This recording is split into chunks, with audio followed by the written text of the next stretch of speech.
अच्छा जी, सबसे पहले तो मैं कल जो आर्मी चीफ ने वहाँ पे बड़ी ये भी अच्छी बात कही और उन्होंने कहा कि डेमोक्रेटिक इंस्टीट्यूशंस की और जो हमारी जमहूरियत है उसकी इज़्ज़त करनी चाहिए और हिफाजत करनी चाहिए, उसको अमली जामा पहनाने की ज़रूरत है। This is a very very important statement I would say, और इस स्टेटमेंट को आगे बढ़ाने की ज़रूरत है। पाकिस्तान के असल जो वारिस हैं वो पाकिस्तान के अवाम, पाकिस्तान हमने कोई एक जद्दोजहद थी, लेकिन जमहूरी जद्दोजहद के नतीजे में पाकिस्तान जो है वो बना था और जमहूरी जद्दोजहद के नतीजे में ही पाकिस्तान ने आगे बढ़ना है। अब मैं इस बात के ऊपर आना चाहता हूँ जो हकीकी आज़ादी मार्च का हमारा है, उसके ऊपर भी मैं बात जो है वो करूँगा, लेकिन उससे पहले मैं बात करना चाहता हूँ जो कि आज नवाज़ शरीफ की गुफ्तगू आज जो है वो उन्होंने कल रिकॉर्ड की है, आज एडिट करके उसको चलाएंगे। ज़िंदगी में वैसे नवाज़ शरीफ साहब ने ना कभी बराह रास्त बात की है, ना कभी इंटरव्यू दिया है। अभी मैं तो हैरान हूँ, अगर हम कोई तोता बिठा देते 1985 से अब तक, उसको भी ये कॉन्फिडेंस आ जाता कि मैंने लाइव बात करनी है या बात किसी की करनी है। इन्होंने 1985 से ले कर अब तक हम लोग सारे जो पूरी जनरेशन जो है वो जवान होकर बूढ़ी होने लगी है, नवाज़ शरीफ साहब को कॉन्फिडेंस नहीं आया। वो वहीं पे हैं 1985 से 1983 में बैठे हुए। इससे आप अंदाज़ा लगा लेंगे उनकी क्या सलाहियत है। जो इस वक्त मामला है वो ये है कि नवाज़ शरीफ को मैं ये कहूँगा कि जो NRO 22 की तफसील कौम के सामने रखें। नवाज़ शरीफ हमें बताएं कि जो उन्होंने वो जिस डील के ज़रिए पाकिस्तान वापस आए हैं, आ रहे की कोशिश कर रहे हैं, या फिर शहबाज शरीफ ने मरीम नवाज़ और नवाज़ शरीफ दोनों को पाकिस्तान की सियासत से बाहर कर दिया है, वो एक अलग बात है। लेकिन अहम बात यह है कि ये बताइए कि जो डील जिसकी कुछ तफसीलात खुर्रम दस्तगीर और जावेद लतीफ़ ने यहाँ पे हमारे सामने रखी हैं, आज नवाज़ शरीफ को चाहिए कि उस NRO 2022 की जो डिटेल्स हैं वो हमारे सामने रखें और हिम्मत करें किस तरह से उन्हें 1100 अरब रुपए के मुकदमे जो हैं उसमें जरदारी और नवाज़ शरीफ को रिलीफ दिया गया है। एक तरफ हम जो कर रहे हैं सैलाब में, जिस तरीके से हम एक एक रुपया इकट्ठा कर रहे हैं, हम पूरी दुनिया में अभी जो गए बिलावल भुट्टो साहब, अपना खर्चा कोई $1 मिलियन से ऊपर है और जर्मनी से $1 मिलियन की इमदाद मिली है, उसी के ऊपर दांत नहीं अंदर हो रहे और वो लेके आ गए हैं। $1 मिलियन मिला है जर्मनी से इन्हें, जो पाकिस्तानियों ने वहाँ पे अमेरिका के पाकिस्तानियों ने इससे दुगना जो है वो इमरान खान की टेलीथॉन में दे दिया था यहाँ बैठे हुए। तो असल बात यह है कि हमें ये तफसील दें कि कैसे उन्होंने ये NRO 2022 हासिल किया, उसके लिए नवाज़ शरीफ ने और PMLN ने क्या क्या जो है वो दिया और उसके बदले में उन्होंने जो लिया है वो तो हम देख रहे हैं। मरीम नवाज़ शरीफ का केस हुआ, इवनफील्ड अपार्टमेंट्स का, जो नैब का वकील है वो प्रोसिक्यूशन के वकील से कहीं ज़्यादा बेचारा जो है वो परेशान है कि कैसे हो कि मरीम नवाज़ को मैं ये बेल लेके दूं और ये केस जो है वो ख़त्म कराऊं। जज साहब ने उन्हें पूछा कि आपने कोई इन्वेस्टिगेशन की एवनफील्ड की? उन्होंने कहा जी हमने तो इन्वेस्टिगेशन ही नहीं की। उन्होंने पूछा कि जनाब कोई एविडेंस है आपके पास? उन्होंने कहा जी कोई एविडेंस नहीं। सो पूरा हमारा जुडिशल सिस्टम बिठा दिया है इस NRO 2022। होता क्या है कि एडवर्सरियल सिस्टम है पाकिस्तान में, एक वकील मुल्ज़म के हक़ में दलीलें देता है, दूसरा वकीलों उसके ख़िलाफ़ केस जो है वो पेश करता है। यहाँ पे जो मुखालिफ वकील है वो भी खुद मुल्ज़म अपॉइंट कर रहा है। अब यही ड्रामा कल FIA की कोर्ट में हुआ, जहाँ शहबाज शरीफ और हमजा शहबाज के 24 अरब रुपए का केसेस जो हैं वो पेंडिंग है। 14 अरब रुपए का एक केस पेंडिंग है, 10 अरब रुपए का एक केस पेंडिंग है। केस क्या है?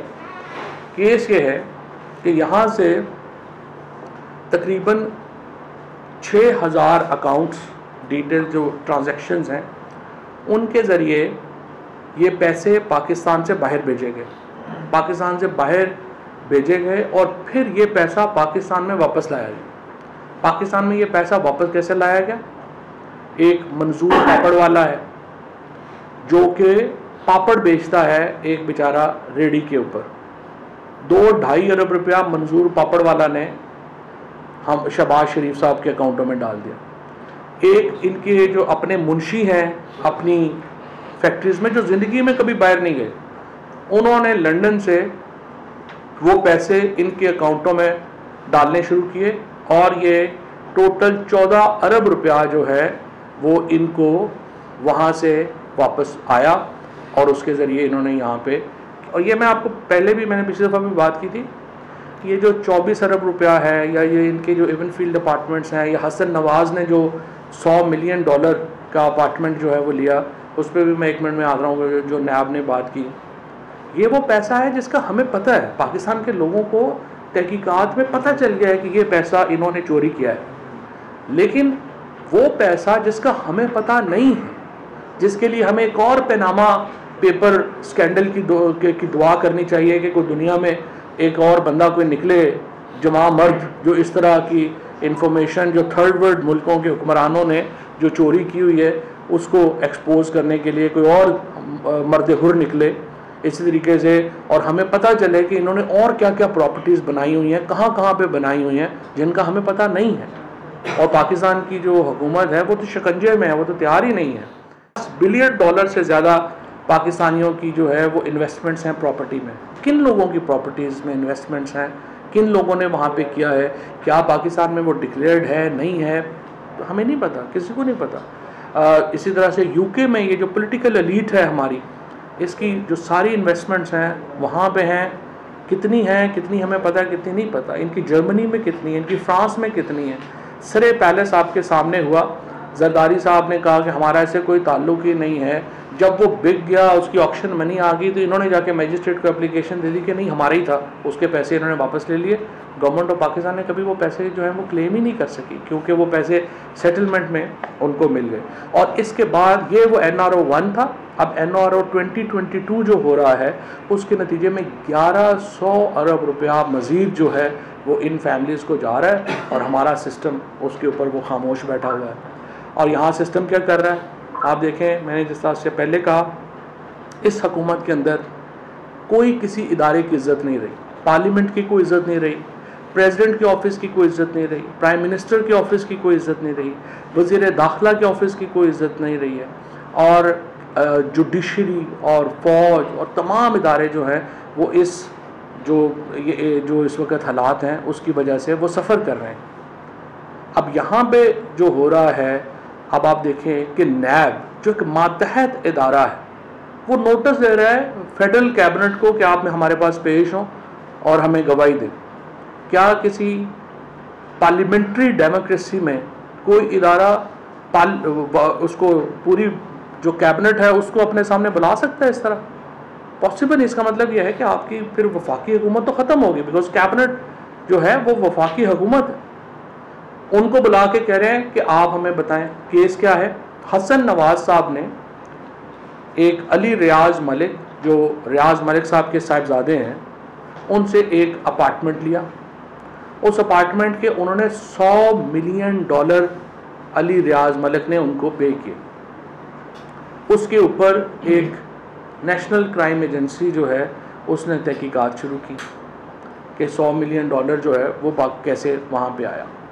और उसके बाद एक आपस में उनकी सेटलमेंट हो गई। सेटलमेंट में आके उन्होंने वो पैसे जो हैं वो जो सुप्रीम कोर्ट का हुक्म था पाकिस्तान में उसको भिजवा दिए, और उसकी कंडीशन ये थी कि इसको आप डिस्क्लोज़ नहीं करेंगे जो भी हमारी डिटेल्स हैं उसमें। अब हुकूमत जो पार्ट है रियाज मलिक साहब वाला और अली रियाज मलिक का, वो तो बार बार ये बात कर रहे हैं। हमें ज़रा नवाज़ शरीफ और शहबाज शरीफ, और आज जो प्रेस कॉन्फ्रेंस है उसमें मरीम नवाज़ या नवाज़ शरीफ बताएं ना, हसन नवाज़ के वो क्या अपना वो किस रॉयल फैमिली का पड़पोता है कि वो $100 मिलियन जो है वो अपार्टमेंट, एक अपार्टमेंट के जो है वो ले रहा है।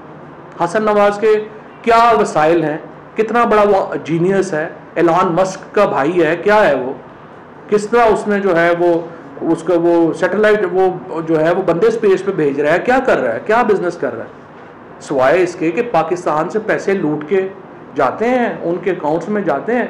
और इसीलिए जब इमरान खान ने बात की थी अक़वाम मुत्तहिदा में और बाद में यहाँ पे जब हमारे यूरोपियन एम्बेसडर्स भी मिले तो खान साहब ने उनसे एक ही बात कही। इमरान खान ने कहा देखें आप रोते हैं कि यहाँ पे लोग इमिग्रेशन पे चले जाते हैं वहाँ पे और इलीगल इमिग्रेशन आपका बड़ा मसला बना हुआ है, क्यों लोग यहाँ पे कश्तियों पे डूबते हैं। यहाँ पूरा हमारा गुजरांवाला, रावलपिंडी डिवीजन, गुजरात, झेलम, ये सारे लोग बेशुमार जो हैं ये इमिग्रेशन में बेचारे जो हैं वो जाते हैं कश्तियों में, रास्ते में गोलियां लग जाती हैं, उनके साथ फ्रॉड हो जाते हैं इमिग्रेशन के। क्यों जाना पड़ता है? हम इसलिए जाना पड़ता है कि सारे जो वसाइल हैं हम जैसे मुल्कों के, थर्ड वर्ल्ड कंट्रीज़ के वसाइल जो हैं वो चले जाते हैं फर्स्ट वर्ल्ड में, और फर्स्ट वर्ल्ड में वहाँ पे ये सांपों की तरह उसके ऊपर बैठ जाते हैं। अब नवाज शरीफ वहाँ पे बैठा हुआ है और अरबा रुपए की उनकी प्रॉपर्टीज़ है। क्या बरतानवी हुकूमत ने उसको कहा है कि आप जनाब यहाँ पे बैठे हुए हैं, ये पैसा कहाँ से आया था? क्या आपके 1970 में तो जब आपकी एक फैक्ट्री थी 7 भाइयों की, 1980 में तो आपके पास कुछ भी नहीं था, तो ये आप प्राइम मिनिस्टर बनने के बाद अचानक अरबा रुपए के आप मालिक कैसे बन गए?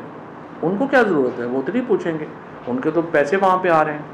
इसी तरीके से जो बाकी मुल्क हैं वो नहीं। अच्छा, जब तीसरी दुनिया का पैसा फर्स्ट वर्ल्ड में चला जाता है सारे का सारा, तो फिर फर्स्ट वर्ल्ड के लोगों के पास इकोनॉमिक अपॉर्चुनिटी नहीं रहती। वो क्या करेंगे? वो बाहर ही जाएंगे, क्या करेंगे और क्या करेंगे? इसलिए इमरान खान ने ये कहा था अक़वाम मुत्तहिदा में कि ये खुद फर्स्ट वर्ल्ड के इंटरेस्ट में है कि आप वसाइल की डिस्ट्रीब्यूशन में अपना किरदार अदा करें। और अब भी हम जो हमारा ये जो फैक्ट आई पैनल है United nation general secretary general साहब का, उसको हम बड़ा हर जगह उठाते हैं। ये हुकूमत तो जब से आई है इसने तो उसके ऊपर बात ही नहीं की है। अब इसहाक डार तो नहीं बात करेगा कि जनाब जो इलीगल पैसा है वो पाकिस्तान को वापस किया जाए, जिसका अपना पैसा सारा जो है वो बाहर पड़ा हुआ है। और इसहाक डार साहब की अपनी हालत इस वक्त ये हुई है, परसों उन्होंने कह दिया कि वो हम मूडी को देख लेंगे। वो मूडीज़ था जिसने हमारी जो डाउनग्रेड किया पाकिस्तान का डेट सिनेरियो। वो इसहाक डार समझे थे कि वो नरेंद्र मोदी कह रहा है, उनको ये भी नहीं पता था। उन्होंने कहा मूडीज़ को मैं देख लूँगा। बाद में उनको ख्याल आया कि मूडीज़ को देखना ज़रा मुश्किल है। तो ये तो इनकी इस वक्त जो है हालत है। इकॉनमी के ऊपर तो मैं अभी जा ही नहीं रहा, जो उसके हालात है, जो इस वक्त जो सिचुएशन है। बहरहाल मैं ये समझता हूँ कि आज जिस किस्म की सिचुएशन है, इसमें सिवाय इसके कि हम हकीकी आज़ादी मार्च की तरफ बढ़ें और हल नहीं। अब हकीकी आज़ादी मार्च की जो डेट है वो मैं आपको सिर्फ एक चीज़, बहुत सारे जो हमारे दोस्त हैं उनकी क्लैरिटी के लिए बताना चाहता हूँ कि हकीकी आज़ादी मार्च में इस्लामाबाद की तरफ आना एक इवेंट है। ये एक फैला हुआ इवेंट होगा जिसकी तफसीलात बड़ी जल्दी इंशाअल्लाह ताला उम्मीद है कि अगले चंद दिनों में ही आपके सामने आ जाएंगी। एक इन्होंने जो इलेक्शंस की डेट जो है पहले 16 अक्टूबर रख दी, अब उससे फ़रार हो रहे हैं। अब हमें इलेक्शन कमीशन को भी हमने देखना है, क्योंकि इलेक्शन कमीशन भी तो माशाल्लाह अहकामात उधर ले रहा है। जब मैं इदारों की डिटेरिएशन की बात कर रहा था तो जिस इदारा जो बिल्कुल ही मेरा ख्याल ज़मीन के अंदर ही घुस गया है वो इलेक्शन कमीशन ऑफ पाकिस्तान है, जिसका इतना बुरा हाल हुआ है। तो हमें जो इम्पोर्टेंट बात यह है कि हमने देखना है इन इलेक्शंस के ऊपर जो फ़ैसला आएगा, और हकीकी आज़ादी मार्च जो है वो इंशाअल्लाह ताला हम किसी वक्त भी उसकी जो तफसीलात हैं वो उसकी आज भी मीटिंग है और कल भी मीटिंग है। इंशाअल्लाह अगले 2-3 दिनों में उसकी जो तफसीलात हैं, जैसा मैंने आपसे पहले कहा, एक इवेंट नहीं है, ये कई इवेंट्स का एक मजमा है, इज्तिमा है। कई जो हमारे इवेंट्स हैं वो इकट्ठे होके हकीकी आज़ादी मार्च बनेंगे। और हकीकी आज़ादी मार्च का मकसद सिर्फ एक है, वो ये है अवाम की इज़्ज़त बहाल करना। हमारे मुल्क में जिस तरह से अवाम की तहकीर हुई है, अवाम की बेइज्जती की जा रही है, अवामी मैंडेट को जिस तरीके से मजाक बनाया जा रहा है, फिर हमारी सोवरेनिटी को जिस तरीके से मजाक बनाया जा रहा है, हकीकी आज़ादी मार्च जो है ये उसको बहाल करने का सबसे अहम पॉलिटिकल इवेंट होगा, सबसे बड़ा पॉलिटिकल इवेंट होगा। और इंशाअल्लाह ताला उसकी तफसीलात अगले चंद दिनों में आपके सामने जो हैं वो तहरीक इंसाफ पेश करते हैं। Thank you.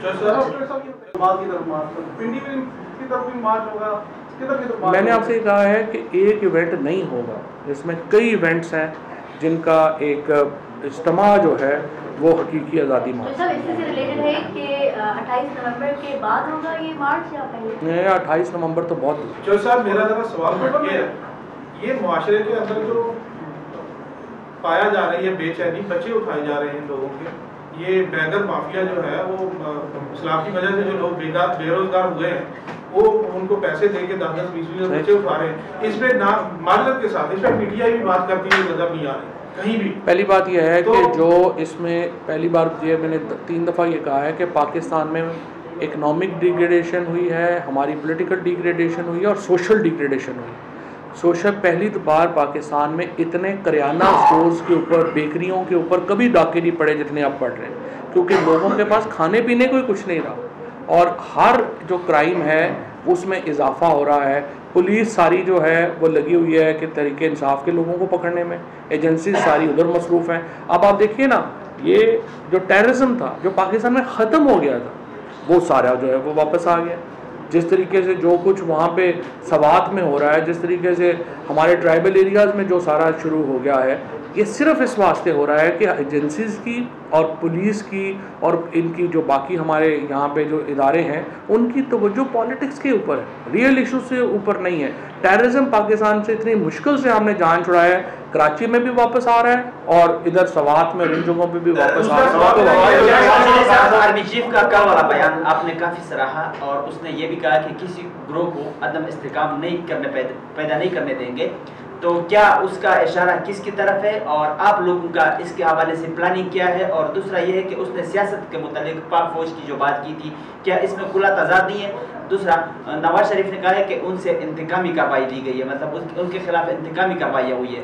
इंतकामी कार्रवाई उसकी हुकूमत थी, क्या पीटीआई ने उनके खिलाफ इंतकामी कार्रवाई की है या किसी और ने की है? मेरा ख्याल है नवाज शरीफ का इशारा शहबाज शरीफ की तरफ ही है जो उन्होंने इंतकामी कार्रवाइयाँ की हैं, क्योंकि हुकूमत उन्हीं की है, वही कर सकते हैं। जहाँ तक उनका जो है सियासत में या उसमें, देखिए हम तो इंतशार वाली पार्टी नहीं है, हमारा तो जो तरीके इंसाफ की जद्दोजहद है, हम तो मिडिल क्लास की पार्टी हैं। हमारी जद्दोजहद में औरतें हैं, बच्चे आते हैं, फैमिलीज़ आती हैं। हमारे में तो किसी एक के पास सब डंडा भी नहीं होगा, बंदूक तो दूर की बात है। सो हमारा जो है वो तो बिल्कुल अमन अमान है। खान साहब कहते हैं कि मुझे पता है जो हुकूमत ने करना है, लेकिन जो मैंने करना है उनको नहीं पता। गुज़श्ता रोज राना सनाउल्लाह साहब ने कहा कि हमें पता है, हमारे भी सोर्सेज हैं, 12 से 17 अक्टूबर के बीच में इमरान खान साहब आ सकते हैं। क्या उनके सोर्सेज आपके ख्याल में दुरुस्त है? यही टाइम फ्रेम दे सकते हैं खान साहब? राना साहब फिलहाल तो मफरूर है।